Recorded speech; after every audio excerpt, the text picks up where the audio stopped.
Then no man might buy or sell, save he had the mark of the name of the beast or the number of his name.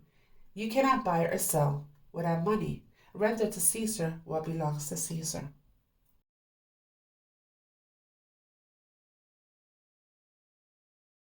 Money was introduced to us because prior to money being introduced to us, we had a bartering system.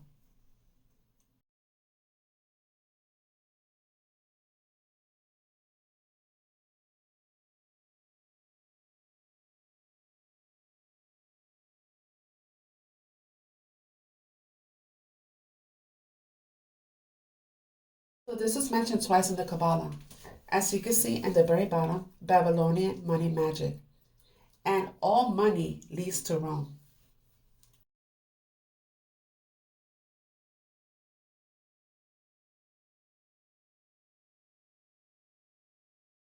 This is a Babylonian money magic slave system. This is the future. Cryptocurrency, blockchain future. Well, that is the new slave system.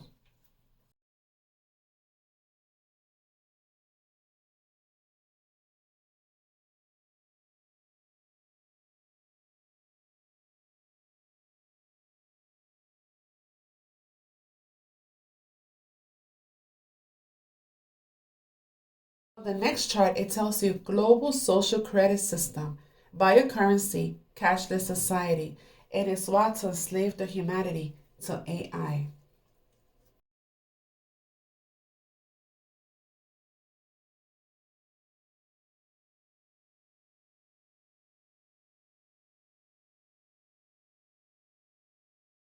So who are the bankers of the Pope? For the Rothschilds, for Esau was red, Rothschild, red child.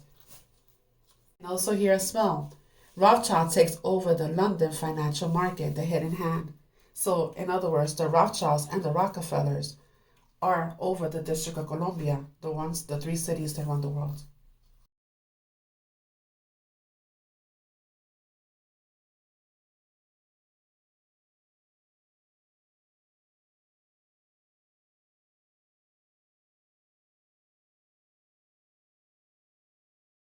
The Rothschilds are a Jewish German family and founders of the international finances.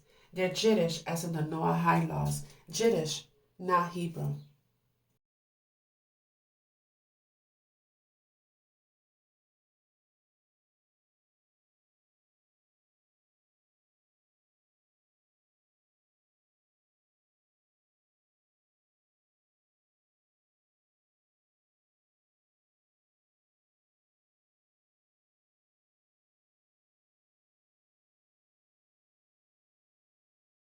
Share with you the gematria of both the Rothschilds and money. And keep in mind that money is just paper, magic paper.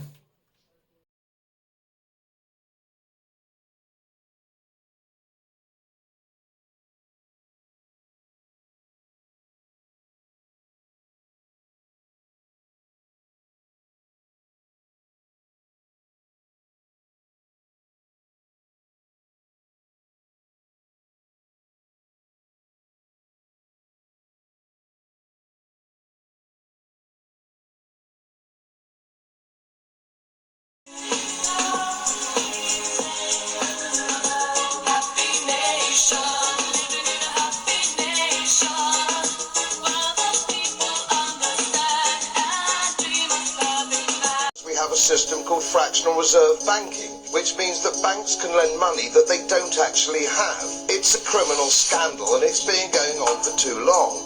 We have counterfeiting, sometimes called quantitative easing, the artificial printing of money, which if any ordinary person did, they'd go to prison for a very long time. And yet governments and central banks do it all the time. Central banks repress the amount of interest that rates are, so we don't have the real cost of money. It's central banks that manipulate interest rates, Commissioner. And plus, underneath all this, we talk loosely about deposit guarantees. So when banks go broke through their own incompetence and chicanery, the taxpayer picks up the tab. It's theft from the taxpayer. And until we start sending bankers, and I include central bankers and politicians, to prison for this outrage, it will continue. So, final thought, because we're going to our second Exodus soon. This is when Abba took us out of Egypt. and he's going to do it again. And during this period, some people, some of the Hebrews, were complaining and they wanted to go back to Egypt. They said because that's where we have plenty to eat. So we're going to go back to the way it was prior to having money. So don't go back to the system. Don't go back into slavery just because you want something to eat, because Abba took care of his people in the wilderness and he will do it again.